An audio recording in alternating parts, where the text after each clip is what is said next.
Hello friends, मेरा नाम है वैभव और आप लोग देख रहे हैं करियर मित्रा के यूट्यूब चैनल को। दोस्तों, घटना चक्र पूर्वावलोकन को हम लोग कवर अप कर रहे हैं एक अलग तरीके से। यहाँ पर चैप्टर समरी और जितने एमसीक्यू दे रखे हैं उसको एकदम सिस्टमेटिक तरीके से अरेंज करके एक पीडीएफ बनाया गया है, जिसके माध्यम से हम हर चैप्टर को कवर अप करेंगे। आप ये समझिए कि कोई भी चैप्टर अगर वो 15 पन्ने 20 पन्ने के अंदर कवर है बुक के अंदर, तो उसको 1/3 में कर दिया गया है। यानी कि 4-5 पेजेस के अंदर हर एक चैप्टर फिनिश कर दिया गया है। तो अगर आप देखोगे तो ये बहुत ज़्यादा आपको बेनिफिट करेगा। मल्टीपल टाइम्स आप रिवाइज कर पाओगे घटना चक्र को, क्योंकि ये कोशिश ज़्यादातर बच्चों की रहती है घटना चक्र को रिवाइज करना। और रिवीजन तभी पॉसिबल है जब आपने ऐसे नोट्स बनाए हो जो शॉर्ट में हो। तो यहाँ पर आपको एकदम सिस्टमेटिक तरीके से शॉर्ट नोट्स के थ्रू जो है पूरे चैप्टर को हम कवर अप करवाएंगे। कुछ भी छोड़ा नहीं जाएगा, ठीक है। सो आइए शुरू करते हैं आज के अपने सेशन को। प्रीवियस वीडियोस को देखने के लिए प्लेलिस्ट में जाकर देखिएगा। 11 चैप्टर खत्म हो चुके हैं। आज भारतीय राष्ट्रीय कांग्रेस के इस वाले चैप्टर को हम लोग कवर अप करेंगे, चैप्टर नंबर 12 को। प्लेलिस्ट का लिंक मैंने डिस्क्रिप्शन बॉक्स में दिया हुआ है। इसके अलावा जो आपका इस वीडियो का मैसेज सेंटर है वहां पर भी वो लिंक प्रोवाइड किया गया है। चलिए शुरू करते हैं अब आज के अपने इस सेशन को। तो दोस्तों, सबसे पहले यहाँ पर हम बात करते हैं जो हमारा चैप्टर की बिल्कुल स्टार्टिंग है। मतलब हम यहाँ पर देखेंगे वो सारे इवेंट्स और वो सारे फैक्ट्स जो इम्पोर्टेंट है एग्जामिनेशन के पॉइंट ऑफ व्यू से। तो सबसे पहले यहाँ पर हम बात करेंगे इसकी अध्यक्ष की, कि कांग्रेस का अध्यक्ष कौन कौन से सेशन में, कौन कौन से ईयर में वो सेशन हुआ। तो ये सब कुछ यहाँ पर कवर अप करते हैं। मैंने सिर्फ उतनी ही चीज़ें यहाँ पर ली हैं जो बुक के अंदर मेंशन है, कुछ भी अलग से इसमें कोई इन्फॉर्मेशन ऐड नहीं करी गई है। सही है, चलिए शुरू करते हैं। बात करें मद्रास अधिवेशन 1898 की, तो इसमें जो अध्यक्ष पद पर रहे उनका नाम था आनंद मोहन बोस। बनारस 1905 की बात करें तो गोपाल कृष्ण गोखले। भूपेंद्र नाथ बोस की बात करें, मद्रास अधिवेशन 1914। अंबिका चरण मजूमदार की बात करें, लखनऊ 1916। मोतीलाल नेहरू की बात करें, अमृतसर 1919। ये काफी इंपॉर्टेंट है, ठीक है। इसको जरूर याद रखिएगा। बाकी 16 वाला तो है ही और वो शायद सबको ही याद रहता है। बट अगर मोतीलाल नेहरू की आप बात करोगे तो ज्यादातर लोग नहीं इसको ऑप्ट कर पाएंगे, ठीक है। सरोजिनी नायडू की बात करें, कानपुर 1925, सेवरल टाइम्स पूछा गया क्वेश्चन है ये। डॉक्टर एम ए अंसारी की बात करें, मद्रास अधिवेशन 1927। Doctor Rajendra Prasad, Bombay 1934, this is also important. Subhash Chandra Bose की बात करें, हरिपुरा गुजरात 1938। अच्छा, 1939 का जो कांग्रेस का अधिवेशन हुआ था वो कहाँ पर हुआ था और उसके अध्यक्ष कौन रहे थे, ये कमेंट सेक्शन में आप लोग बताइएगा, ठीक है। अबुल कलाम आजाद की बात करें, रामगढ़ अधिवेशन जो 1940 में हुआ था। उसके बाद मेरठ अधिवेशन जो 1946 में हुआ, उसमें भी यही प्रेसिडेंट रहे थे। जेबी कृपलानी की बात करें, मेरठ नवंबर 1946। डॉक्टर पट्टाभी सीतारमैया की बात करें, जयपुर दिसंबर 1948। जवाहरलाल नेहरू की बात करें, तीनों सेशन बेहद इंपॉर्टेंट हैं, चाहे वो लाहौर का, चाहे लखनऊ का, चाहे फैजपुर का, जो कि 1929, 1936 अप्रैल और दिसंबर 1936 में हुए। पुरुषोत्तम दास दास की बात करें तो पुरुषोत्तम दास जो है ये नासिक अधिवेशन 1950 में अध्यक्ष पद पर रहे थे। तो ये तो हमने एक शॉर्ट में देख लिया कि कौन कौन से कांग्रेस के सेशंस थे, कब हुए थे, कहाँ पर हुए थे और उसके जो अध्यक्ष थे वो कौन रहे थे। अब यहाँ पर एक एक करके सारी चीजें कवर अप करते हैं। सबसे पहले दादा भाई नौरोजी, इनसे रिलेटेड क्या कुछ इस बुक में दिया गया है। तो मेन बात ये दी हुई है कि कांग्रेस के 3 वार्षिक अधिवेशन हुए जिसमें उन्होंने अध्यक्षता की। एक आपका 1886 का कलकत्ता का, दूसरा 1893 का लाहौर अधिवेशन और 1906 का कलकत्ता अधिवेशन। पंडित नेहरू को अभी हमने देखा कि अप्रैल 1936, दिसंबर 1936 लखनऊ फैजपुर, और उससे पहले लाहौर 1929 में ये अध्यक्ष पद पर रहे थे। 1931 का जो कराची सेशन था उसकी अध्यक्षता किसने करी थी, सरदार पटेल ने। वहीं 1940 से 46 तक अबुल कलाम आजाद ये भारतीय राष्ट्रीय कांग्रेस के अध्यक्ष रहे थे, क्योंकि इस ड्यूरेशन में कोई भी चुनाव नहीं हुआ था प्रेसिडेंट की पोस्ट के लिए। तो यही अध्यक्ष कैरी ऑन रहे थे। अच्छा, लॉर्ड कर्जन की बात करें, इन्होंने काफी कुछ कांग्रेस से कहा और इनकी पूरी ये मंशा थी कैसे भी करके कांग्रेस जो है वो इनके कार्यकाल में ही समाप्त हो जाए। तो वर्ष 1900 इसमें कर्जन ने क्या बोला कि कांग्रेस अब लड़खड़ा रही है और जल्द ही गिरने वाली है और मेरा सबसे बड़ा मकसद भी यही है कि मेरे भारत प्रवास के दौरान ही इस पार्टी का अंत हो जाए। 1903 की बात करें तो 1903 में उन्होंने मद्रास का जो गवर्नर था उस टाइम पर उसको एक लेटर लिखा और जिसमें उन्होंने लिखा कि जब से मैं भारत आया हूं मेरी नीति यही रही है कि किसी भी तरह कांग्रेस को नपुंसक बना दिया जाए। 1904 में कांग्रेस के जो अध्यक्ष के नेतृत्व में एक प्रतिनिधि मंडल गया था इनसे मिलने के लिए, लेकिन कर्जन ने मना कर दिया कि मैं आपसे नहीं मिलूंगा। तो ये काफी कुछ यहाँ पे पता चलता है लॉर्ड कर्जन की जो मानसिकता थी कांग्रेस को लेकर वो क्या थी। आगे बात करें कांग्रेस के संविधान की, तो कांग्रेस का संविधान महात्मा गांधी को लिखना था, तो इनके सहयोग के लिए महात्मा गांधी ने बोला कि मैं चाहता हूं कि तिलक और सीआर दास मेरा सहयोग करें, लेकिन इन दोनों पर ही काम का बहुत ज्यादा बर्डन था, ये दोनों नेता सहयोग नहीं कर पाए थे। सो इनका जो रिप्लेसमेंट हुआ वो एनसी केलकर और आईबी सेन इनके द्वारा हुआ। तो कांग्रेस का जो संविधान लिखा गया वो महात्मा गांधी ने लिखा, किसके सहयोग से? एनसी केलकर और आईबी सेन के सहयोग से। आगे बात करें भारत की जो स्वतंत्रता प्राप्ति थी उसके बाद महात्मा गांधी ने बोला था कि मैं चाहता हूं कि कांग्रेस को जो है अब समाप्त कर दिया जाए। ठीक है, ये सुझाव दिया था महात्मा गांधी ने। अपने अध्यक्षीय संबोधन के समय सुभाष चंद्र बोस इन्होंने हिंदी भाषा के लिए रोमन लिपि को लागू करने की वकालत की थी। एल्फ्रेड वेब की बात करें तो मद्रास अधिवेशन हुआ था 1894 में, तो उसमें ये कांग्रेस के अध्यक्ष चुने गए थे। इसके बाद लाला लाजपत राय, इनकी बात करें तो इन्होंने एक लेख में लिखा कि कांग्रेस आंदोलन ना तो लोगों द्वारा प्रेरित था और ना ही यह उनके द्वारा सोचा या फिर योजनाबद्ध किया गया था। आगे बात करें अखिल भारतीय हरिजन सेवक संघ की, तो महात्मा गांधी ने इसको स्टेब्लिश किया। कब किया? 1932 में। बाकी 1940 से 46 तक अबुल कलाम आजाद जो थे ये कांग्रेस के अध्यक्ष पद पर रहे थे, इसको भी हमने देखा भी था। अब यहाँ पर एक एक करके सारी चीजों के बारे में बात करते हैं, उन ऑर्गेनाइजेशन की जो कांग्रेस से पहले रही या फिर कांग्रेस की जो आधार थी जिससे कांग्रेस बनी है। तो सबसे पहले यहाँ पर हम बात करें भारतीय राष्ट्रीय संघ की। इसकी स्थापना हुई 1884 में। संस्थापक कौन थे? Allan Octavian Hume. और अगर हम एलन ऑक्टेवियन ह्यूम की बात करें तो ये एक सिविल सर्वेंट थे उस समय। ठीक है, और ये शिमला में रह रहे थे रिटायरमेंट के बाद। भारतीय राष्ट्रीय संघ की बात करें तो ये भारतीय राष्ट्रीय कांग्रेस का अग्रदूत थी, यानी कि इससे पहले यही थी और कोई ऑर्गेनाइजेशन मतलब ऐसी इतनी पैन इंडिया नहीं थी पूरे संपूर्ण भारत में। अच्छा, कलकत्ता, बम्बई और मद्रास इसका दौरा करने के बाद अ, एलन ऑक्टेवियन ह्यूम ने ये घोषणा की कि दिसंबर 1885 में भारतीय राष्ट्रीय संघ का एक सम्मेलन पुणे में आयोजित किया जाएगा, लेकिन पुणे में हैजा फैल गया जिसकी वजह से वहां पर सम्मेलन करना मतलब उसको ऑर्गेनाइज करना पॉसिबल नहीं था। तब उसका जो स्थान था वो बदला गया और वो स्थान रहा बम्बई। बम्बई में किया गया, बम्बई में स्पेसिफिकली कहाँ पर? तेजपाल संस्कृत विद्यालय में। ठीक है, सो रीजन क्या था कि पुणे में नहीं किया गया, हैजा फैल गया था। फिर फाइनली किया कहाँ पर गया? बम्बई में तेजपाल संस्कृत विद्यालय में। ठीक है, और इसमें तीनों महाप्रांतों के जितने भी शिक्षित लोग थे, जो प्रतिनिधि थे, उनको शामिल किया गया था। चलिए आगे बात करें भारतीय राष्ट्रीय संघ का जो पहला अधिवेशन हुआ ये 28 दिसंबर 1885 को हुआ और इसी सम्मेलन में दादा भाई नौरोजी ने एक सुझाव दिया। उन्होंने बोला कि अब जो है भारतीय राष्ट्रीय संघ का नाम बदलकर भारतीय राष्ट्रीय कांग्रेस कर देना चाहिए, जिसके बाद ही इस ऑर्गेनाइजेशन का नाम क्या कर दिया गया? भारतीय राष्ट्रीय कांग्रेस। अब यहाँ पर हम बात करते हैं भारतीय राष्ट्रीय कांग्रेस की, तो इसकी स्थापना की बात करें, स्थापना 1885 में हुई।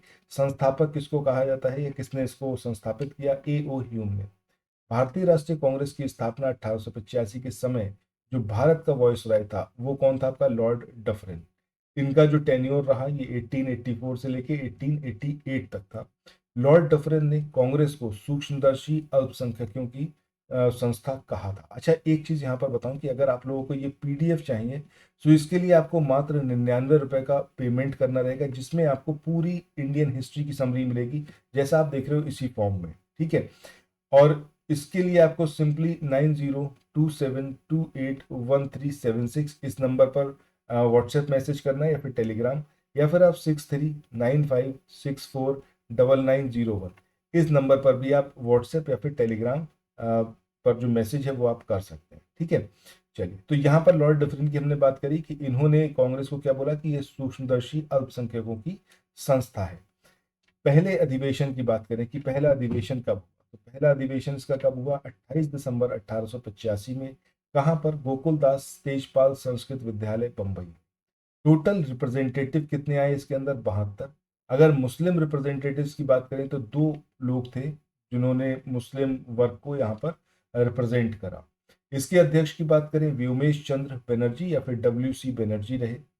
प्रथम महासचिव ये थे आपके AO ह्यूम। ठीक है, एलन ऑक्टेवियन ह्यूम। उद्देश्य क्या था? उद्देश्य कांग्रेस के स्थापना का और इस अधिवेशन का क्या था कि देश के हितों की रक्षा की जाए और जो भारतीय हैं जो इस चीज में लगे हुए हैं उनसे संपर्क किया जाए, उनको उनके मतलब उनके साथ में जो है फ्रेंडशिप बढ़ाई जाए। तो देश के हितों की रक्षा करने वाले जो भारतीय हैं उनके बीच संपर्क हो और वो आपस में मिले जुले, इसलिए इस अधिवेशन को आयोजित किया गया। देशवासियों के बीच जाति, संप्रदाय और प्रांतीय पक्षपात की भावना को दूर किया जाए और राष्ट्रीय एकता की भावना को विकसित किया जाए। और इसमें यह भी निर्धारित करना था कि आगामी वर्षों में भारतीय लोकहित के लिए किस दिशा में और किस आधार पर कार्य किया जाना है। चलिए इसके बाद आगे बात करें कि ऐसा क्यों था कि सुरेंद्र नाथ बनर्जी ये भारतीय राष्ट्रीय कांग्रेस की जो स्थापना अधिवेशन था उसमें शामिल नहीं हुए थे या फिर नहीं हो सके। तो दिसंबर 1885 में इंडियन एसोसिएशन इसका दूसरा अधिवेशन हुआ जिसकी अध्यक्षता किसने करी थी? सुरेंद्र नाथ बनर्जी ने। और यही वो रीजन था जिसकी वजह से दिसंबर 1885 में भारतीय राष्ट्रीय कांग्रेस का जो पहला अधिवेशन हुआ उसमें ये शरीक नहीं हो पाए थे। अच्छा, यहाँ पर बात चली है इंडियन एसोसिएशन की। तो इस ऑर्गेनाइजेशन की बात करें तो इसका एस्टेब्लिशमेंट हुआ था 26 जुलाई 1876 में। सुरेंद्र नाथ बनर्जी और आनंद मोहन बोस ये इसके संस्थापक थे। कलकत्ता में इसको स्थापित किया गया था। दिसंबर 1883 में इंडियन एसोसिएशन ने अखिल भारतीय राष्ट्रीय सम्मेलन इंडियन नेशनल कॉन्फ्रेंस इसका आयोजन किया था। दिसंबर 1885 में इसका दूसरा सेशन कलकत्ता में आयोजित किया गया और उसकी अध्यक्षता किसने करी थी? सुरेंद्र नाथ बनर्जी ने। इसके बाद आगे बात करते हैं कांग्रेस का जो दूसरा अधिवेशन हुआ ये 27 से 30 दिसंबर 1886 में हुआ कलकत्ता में। और इसकी जो अध्यक्षता थी वो किसने करी? दादा भाई नौरोजी ने। अभी हमने स्टार्टिंग में देखा था कि दादा भाई नौरोजी ने 3 कांग्रेस के सेशंस थे जिसकी अध्यक्षता की थी। एक था आपका 1886 का, एक था आपका 1893 का और तीसरा था 1906 का।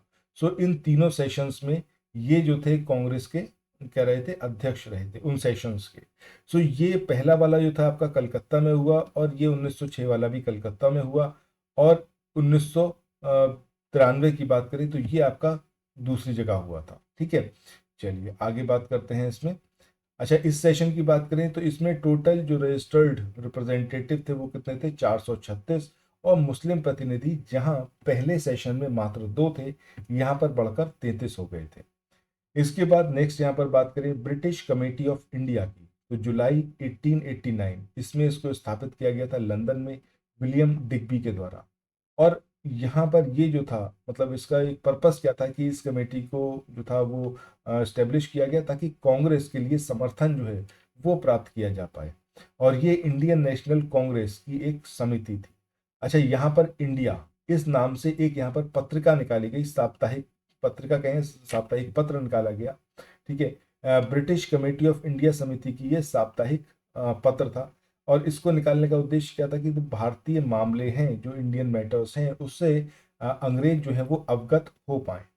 इसके बाद कांग्रेस के तीसरे अधिवेशन की बात करें 27 से 30 दिसंबर 1887 में हुआ मद्रास में। बदरुद्दीन तैयब जी ये पहले मुस्लिम अध्यक्ष बने और इस सेशन के भी ये अध्यक्ष थे। ठीक है, सो बदरुद्दीन तैयब जी के बारे में ये क्वेश्चन सेवरल टाइम्स पूछा गया है कि कांग्रेस के जो अधिवेशन की अध्यक्षता करने वाले पहले मुस्लिम अध्यक्ष कौन थे? तो बदरुद्दीन तैयब जी थे। यहाँ पर टोटल जो रजिस्टर्ड रिप्रेजेंटेटिव्स थे वो कितने थे? 607। और मुस्लिम प्रतिनिधियों की बात करें तो उनकी संख्या लगातार उसमें बढ़ोतरी हो रही थी और यहाँ पर जाकर 81 हो गई। इसी सम्मेलन में पहली बार कांग्रेस के कार्य संचालन का भार प्रतिनिधियों की एक कमेटी के हाथों में सौंपा गया और ये कमेटी थी आगे चलकर विषय निर्धारणी समिति कहलाई।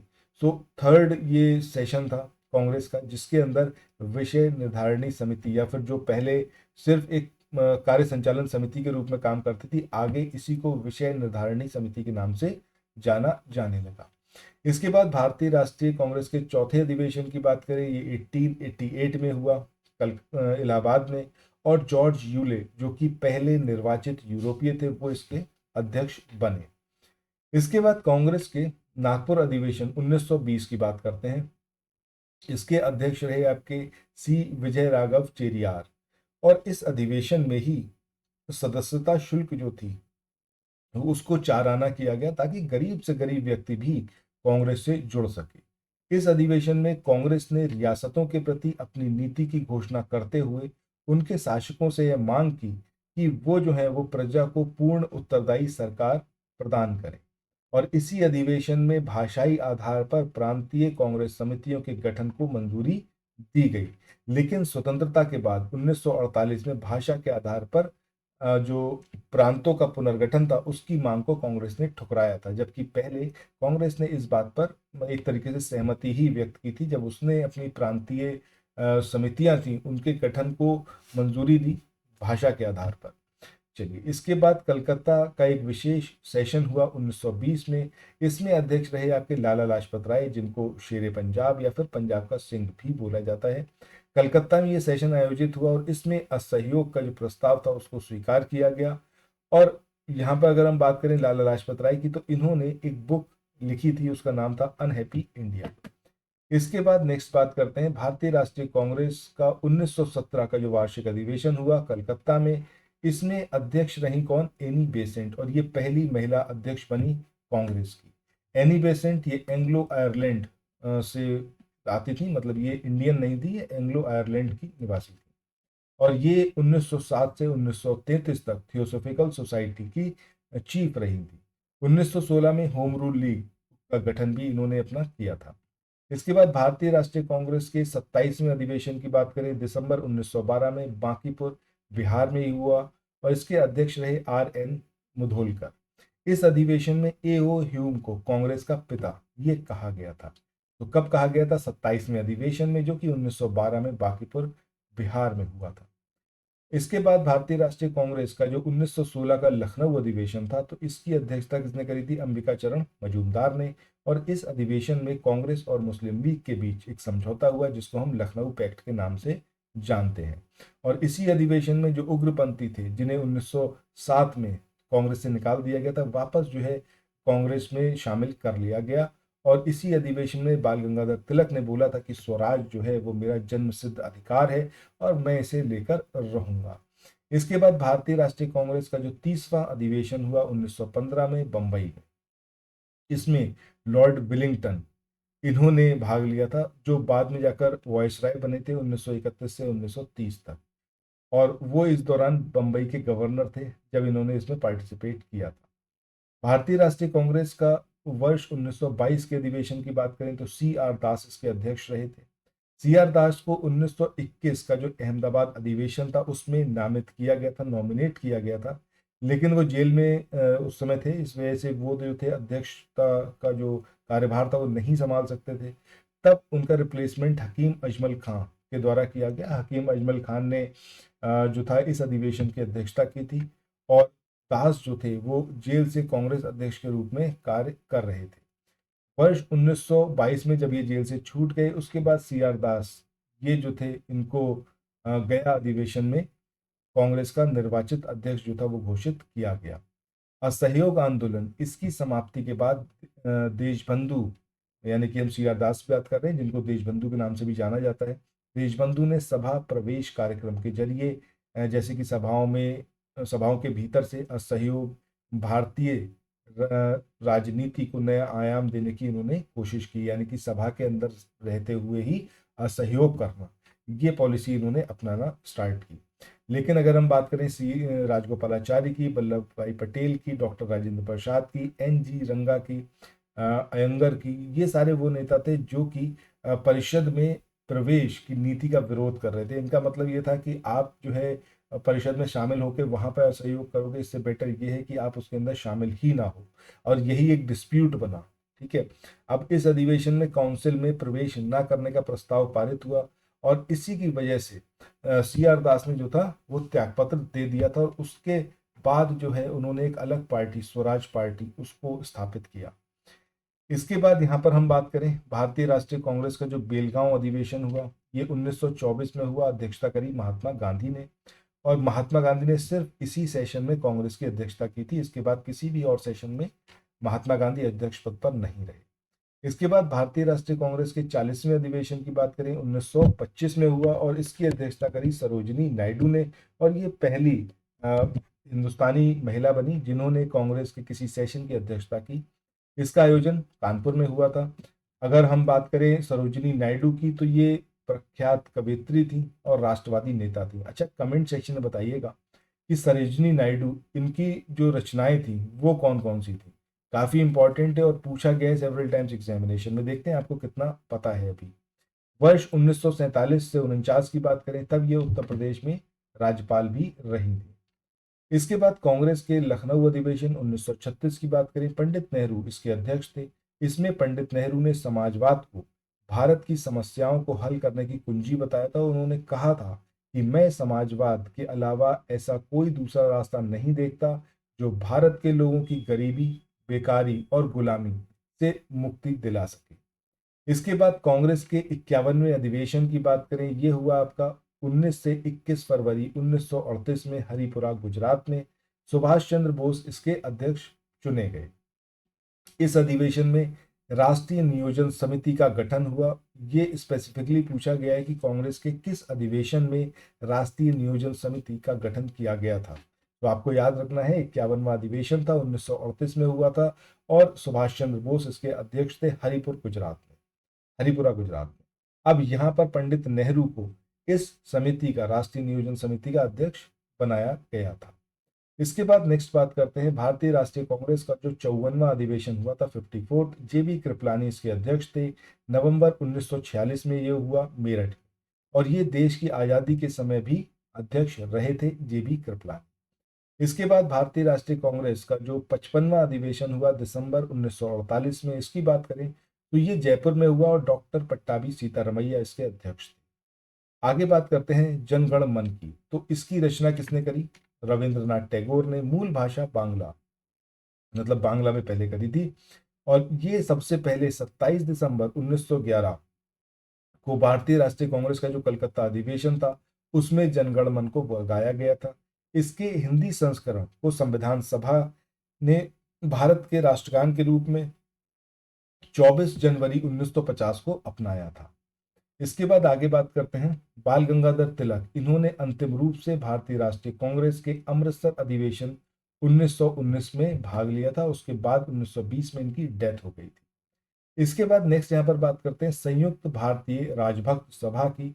सर सैयद अहमद खान, इनके द्वारा इसको स्टेब्लिश किया गया था 1888 में। और कांग्रेस के प्रचार को निष्फल करना और लोगों को कांग्रेस से दूर रखना, ये इस ऑर्गेनाइजेशन का उद्देश्य था, संयुक्त भारतीय राजभक्त सभा।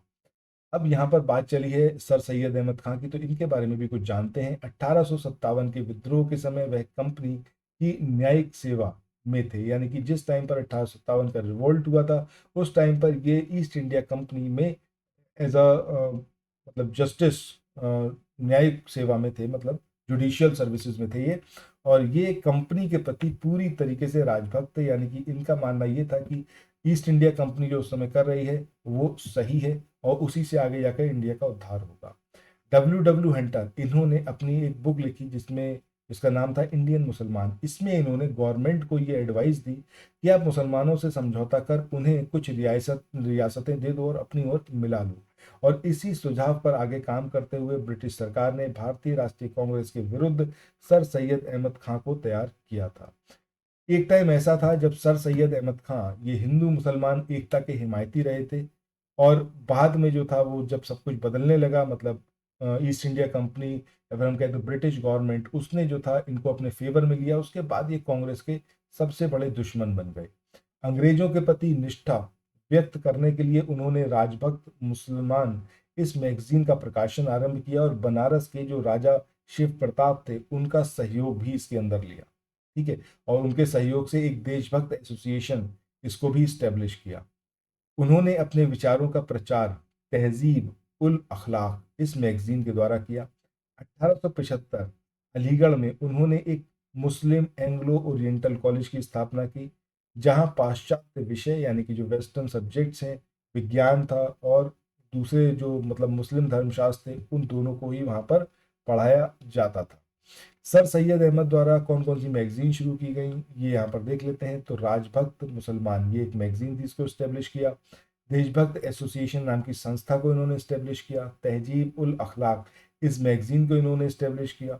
और मुस्लिम एंग्लो ओरिएंटल स्कूल, जो कि आगे जाकर अलीगढ़ विश्वविद्यालय बन गया, तो उसको इन्होंने स्टेब्लिश किया था। मोतीलाल नेहरू की बात करें, 1928 में कांग्रेस के अध्यक्ष रहे। जनवरी 1927 में स्वराज पार्टी का जब गठन हुआ तो उसमें ये शामिल थे।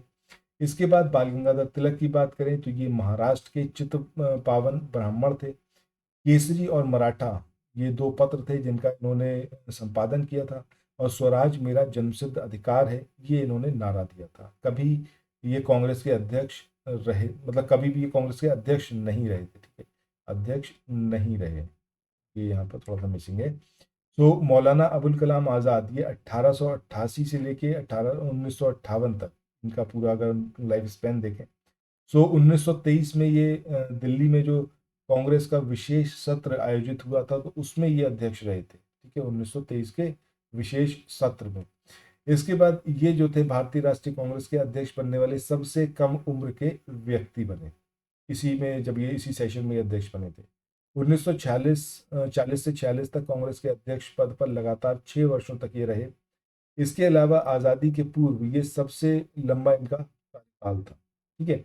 सो ये आज का हमारा पूरा सेशन था जिसमें हमने कांग्रेस, या फिर हम कहते हैं भारतीय राष्ट्रीय कांग्रेस, इसके बारे में जो कुछ भी दिया हुआ है घटना चक्र की इस बुक में, उन सबको हमने कवर अप कर लिया है। इस बुक को पढ़ना बेहद ज़रूरी है, लेकिन अगर आप बुक को देखोगे तकरीबन इसमें 480 के आसपास पेजेस हैं। इसके अंदर मॉडर्न इंडियन हिस्ट्री को फिनिश किया गया है, बट यहाँ पर हमारी कोशिश रही है कि इसको मात्र 70 से 80 पेजेस के अंदर फिनिश कर दिया जाए कि मल्टीपल टाइम्स आप रिवाइज कर पाओ। और जैसा आपको पता है कि घटना चक्र में सारे प्रीवियस ईयर क्वेश्चंस कवर्ड है। सो अगर आप क्वेश्चंस की प्रैक्टिस करना चाहो तब भी आप हमारे टेलीग्राम चैनल को ज्वाइन कर सकते हो, वहां पर आपको डेली बेस पर क्वेश्चन देखने को मिलेंगे, ठीक है। सो इसी के साथ एंड करते हैं आज के अपने सेशन को, मिलते हैं नेक्स्ट वीडियो में। Till then thank you so much, have a nice day, bye bye.